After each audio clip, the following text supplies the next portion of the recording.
and welcome to Carers Talk, the podcast for carers, where we share advice, information and carers' experiences. My name's Michelle and I'm your host, and this podcast is brought to you by Carers Trust Solihull. We hope you enjoy.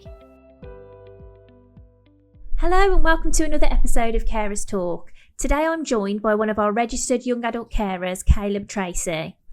Caleb recently won our Young Carer of the Year award at our charity ball during Carers Week.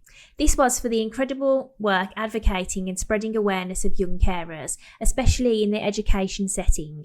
Most recently speaking of his experiences at the Association of School Leaders event.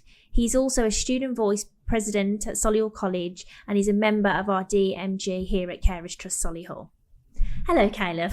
Hi. Hello, you okay? Yeah, you? Yes, thank you very much for joining us. Thank you. And firstly, congratulations on winning the award, Young Carers Award. Yeah, no, it was really good. I didn't really expect it, so Really? yeah. When I had to walk up to go and actually receive the award, I was shaking. Oh, you didn't look it. You didn't look nervous at all.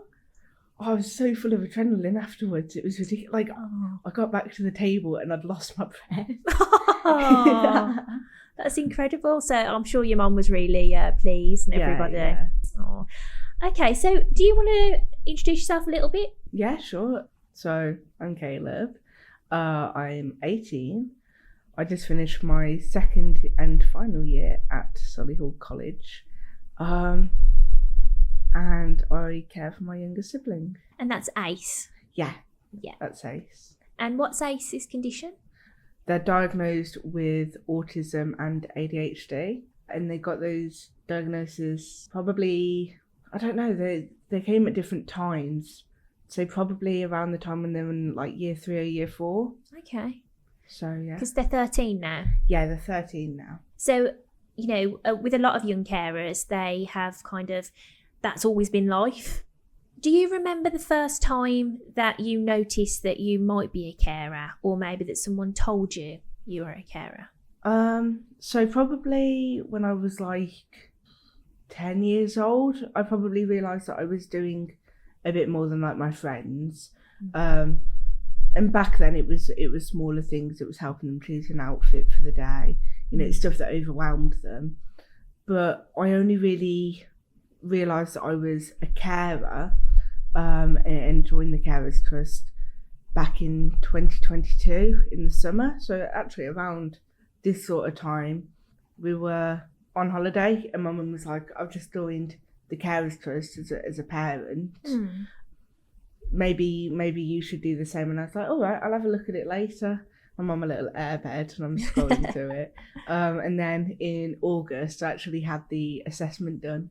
Oh, fantastic! So by the Young Carers team. Yeah. It was by Sally, who recently left. Yeah, Sally's lovely. No, I love Sally. When I got the email that she was leaving, I cried. Oh, it was so sad because she was also the outreach person at Solihull College, so she came in once a month to come and talk to us and to get some new referrals and speak to any carers that are already there. So I got quite close with Sally. Yeah. She was my first point of contact. Yeah. So yeah. I mean, and that's really important. I mean, that's one of the things that the Young Carers team do is that outreach. Mm-hmm. Especially if they've got a good partnership with Solihull College, as you know. Yeah, and it's getting better. So before COVID, there was one person who would handle all the referrals. Then throughout 2020, at some point they left to have new opportunities, and that responsibility of doing the referrals fell onto the SSO's team, the student support officers. Right, yeah. But that's a whole team of people doing a lot of different things, having a lot of different responsibilities, and so referrals just kind of dropped. But actually, after this year and talking about it and advocating for it so much, we've gone back to having one person who's responsible for all the referrals. That's incredible. Which is really good. That is really good. And it's so important because a lot of, I imagine, teenagers, they're going through a lot anyway. So to, someone who's caring, to put that little seed in their head that there might be a carer is huge. Yeah. I mean, going back to when I found out that I was a carer, I didn't consider myself a carer. I always thought of caring as like your end of life kind of care, or at an elderly person's home sort of thing, caring for people with dementia or someone who's bedridden. Yeah. Someone who isn't capable of doing day-to-day activities at all. So yeah, it really kind of surprised me. And it was really upsetting, actually, which I don't think you'd really expect, because you think, you're finally getting support, things are going to look up, you're going to make friends who have like the same, like who've gone through similar experiences. And that just wasn't how it felt for me. I kind of had to grieve for the childhood that I didn't get to have, because I didn't realise how abnormal my experiences were compared to, like my classmates and stuff. They weren't having this caring role. They were going out on the weekends and going to parties and, hanging out with their friends and stuff. And I was at home making sure that my sibling was okay. Yeah. Like, that shook me to my core. I didn't ever think of it like that. And then I really struggled with coming to terms with it. And through the support you had with Sally and the team, was you able to kind of work through that? Was you giving that support? Yeah, definitely. I mean, I had a lot going on in general at the time. In fact, in August, probably the week before my assessment, I had just stopped going to therapy. So I'd spoken about it with my therapist, but then actually being able to speak about it to people who understood what I'd been through was really helpful as well, yeah. And did you do any activities like with some of the Carers Trust? Did you go away? Oh yeah, a bunch. Oh, good. Yeah, it was really great because, caring for someone's super expensive, and I kind of had to start doing the activities quite slowly, so as not to cause like shock to my sibling, because they get quite attached and they don't like when someone leaves the house and they can't go. So it kind of started slowly, and then now I spend most of my weekends at my girlfriend's and they're okay with it. So yeah, that's good. But I've done a bunch of escape rooms. So actually, like, one of my favourite things to do. And I've started doing them with my family as well now. Now that we can. Yeah. So, and I also did the paintballing. That hurt. Yes. For as fun as it was, and for as much as it's something that, that's like a once in a lifetime sort of thing, I'm not doing it again. You're not doing it again. Oh no. No, I don't think I quite dressed properly for it. Which, my bad. And then also I'm just not the most agile. Yeah, I got hit quite a lot. Oh. And with your experience of that, did you speak with other young people who were on the activities? Have you made friends who have similar experiences? Yeah, I mean, one of the people that I'd say I'm closest with is Phoenix, who was at the awards. Oh, okay. They're great. They went to Solihull College last year, so I'd see them a fair bit. And actually, this year was my second year doing the staff training at my college, which I did all the research for and then presented. Is that with care, like to raise awareness of caring? Yeah. I think I first made it around like the Carers Action Week. I was working with the enrichment team last year. I didn't have any official role, but I did my work experience with them. Yeah. And I was like, yeah, this is something that I'm really passionate about. Can we please do it? And they're like, yeah, okay, we'll do all of the like boring staff stuff, and you just have to design it and tell us what you want to do for it. And I was like, okay, great. So I made a PowerPoint, I made a poster, I made a display. So we ran the event, and we had staff come up to us, and they're like, I didn't know all of this, I didn't know this, I didn't know this. And even though knowing what a carer was is like mandatory, they just didn't know enough. Yeah. They didn't know how to spot a carer, and the thing is that once you leave the education system, your chances of actually being recognised as a carer drops.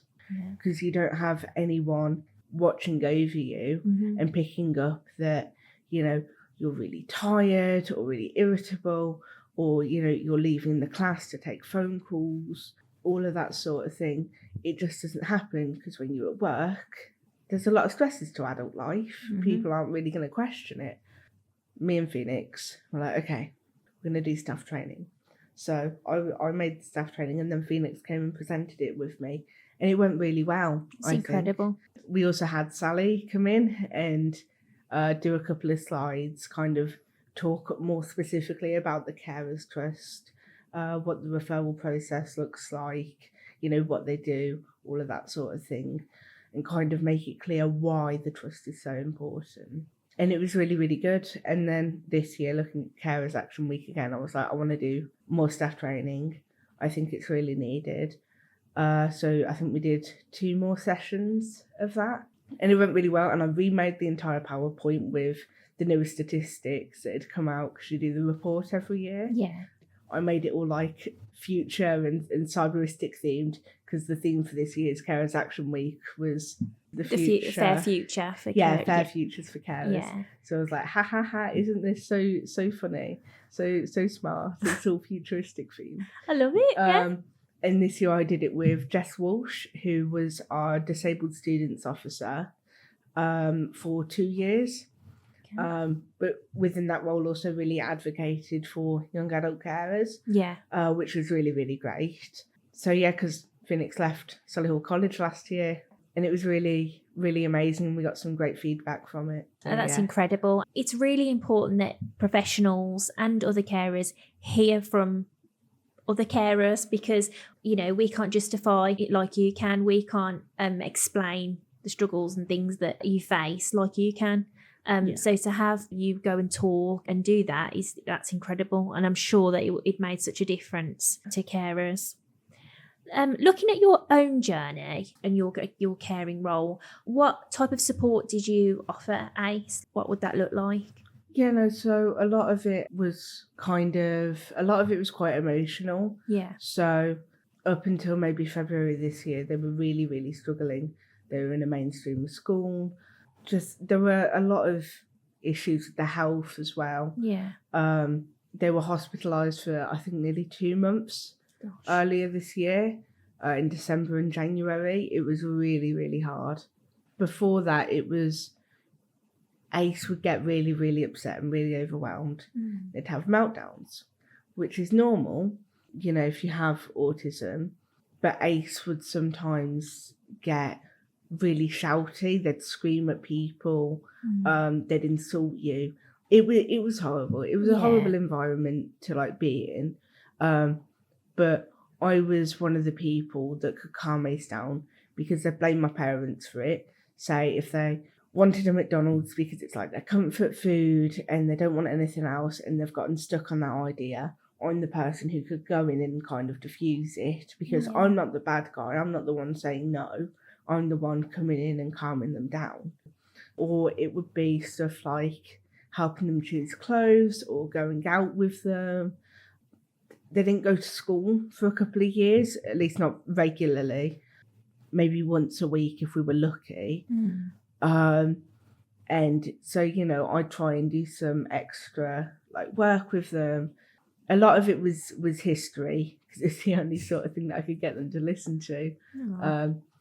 Couldn't touch them with a 10-foot pole when it came to maths. Oh gosh, yeah. I understand that.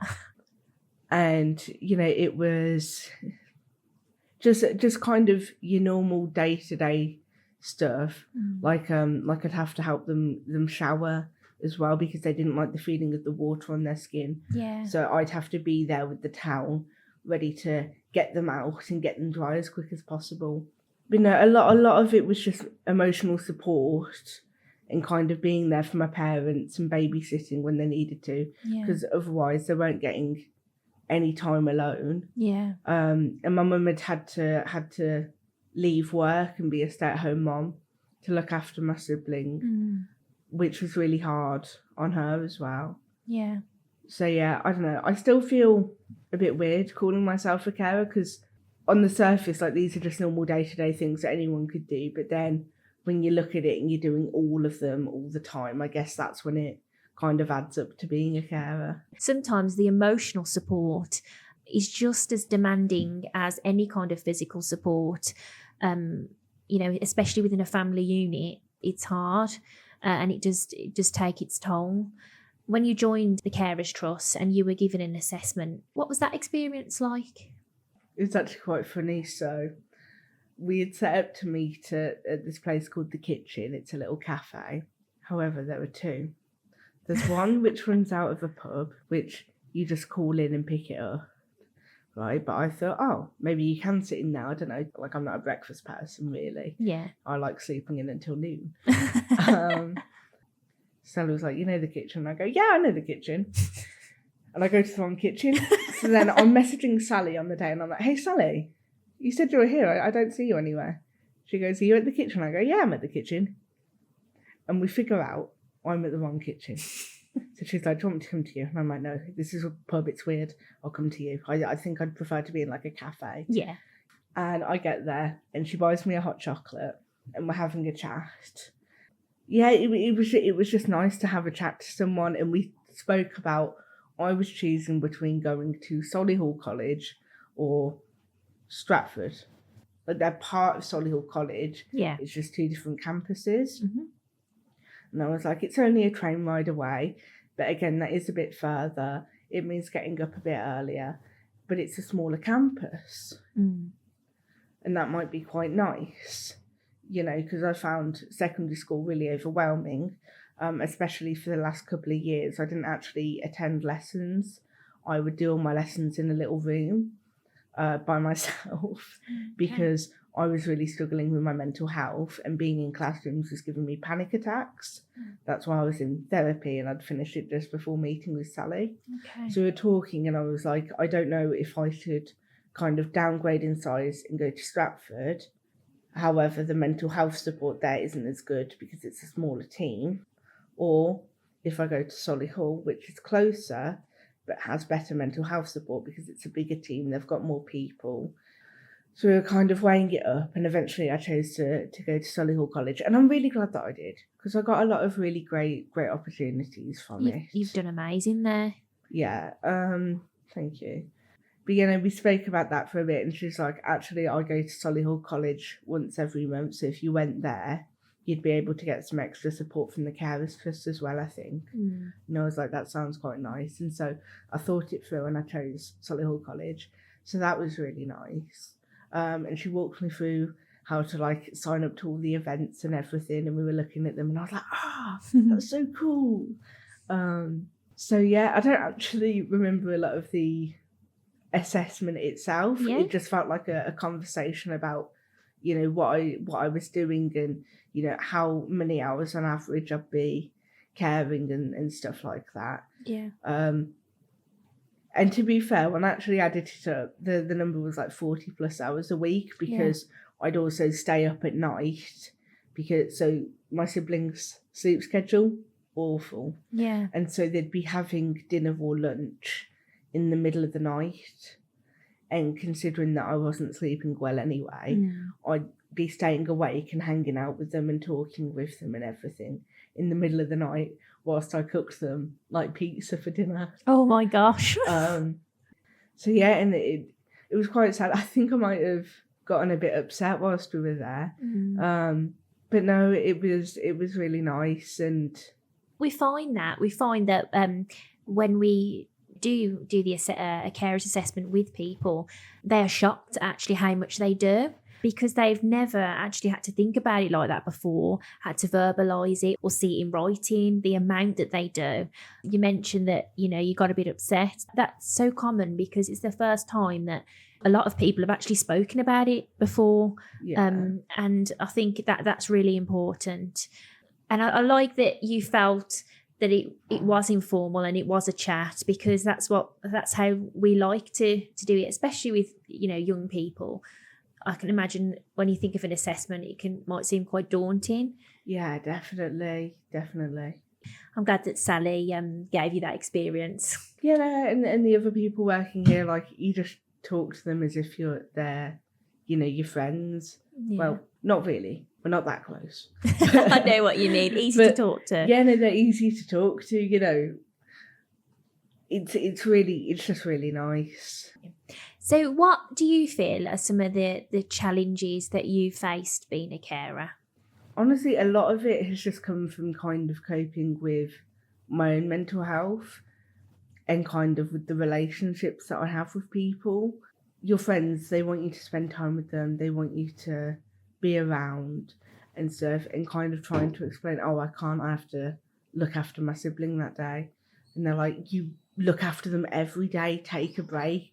Can't your parents do it? And it's like, they're doing everything that they can, And I'm so grateful to my parents because I know how hard they work. I know that they've done as much as they can. Yeah. And it's just a shame how things have kind of played out. So yeah, a big challenge of it is just maintaining relationships with people. But then another big part of it is your mental health and kind of figuring out how to cope with it because it's so stressful. Mm-hmm. And then, having your sibling scream at you, most days that they hate you and that you're a horrible person and that they wish that you had crawled into a pit. Mm-hmm. It's really, really hard.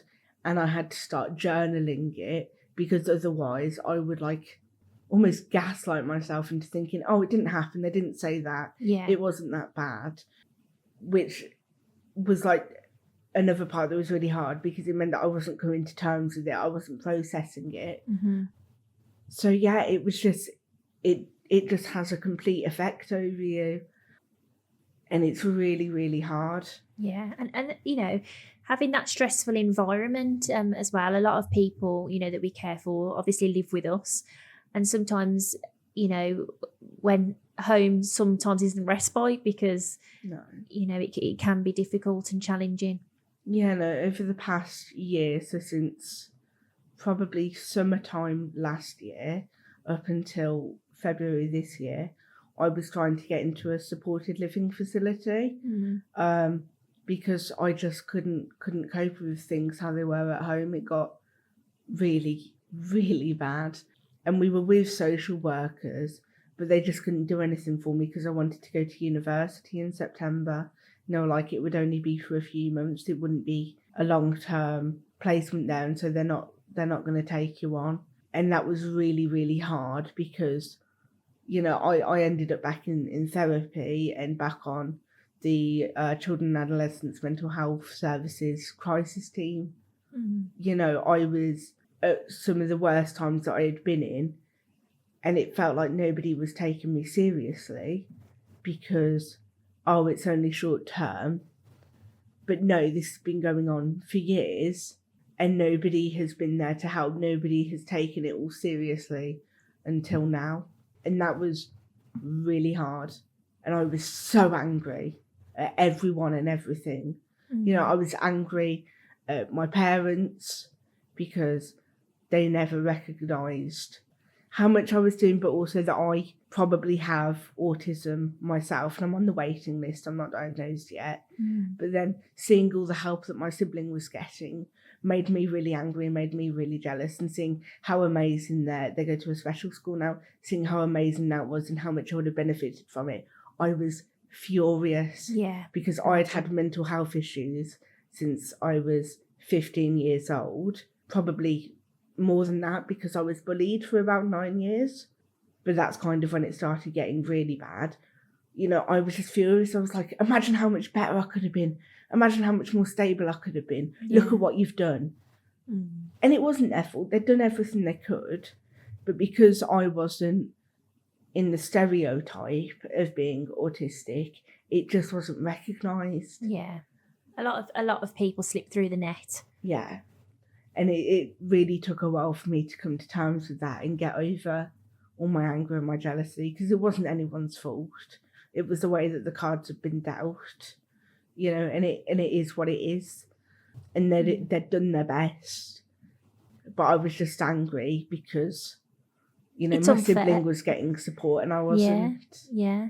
It's and I think, you've articulated that brilliantly in the sense that, a lot of time with caring, we do have these feelings. We do feel things are unfair. We get angry. We feel guilty, and that is normal. That is part of being human. Yeah. And a lot of the time, no one is to blame, but it doesn't make it feel any easier. No, it doesn't. And it took a couple of months for me to kind of come to terms with that and realise it isn't anyone's fault. This is how things are.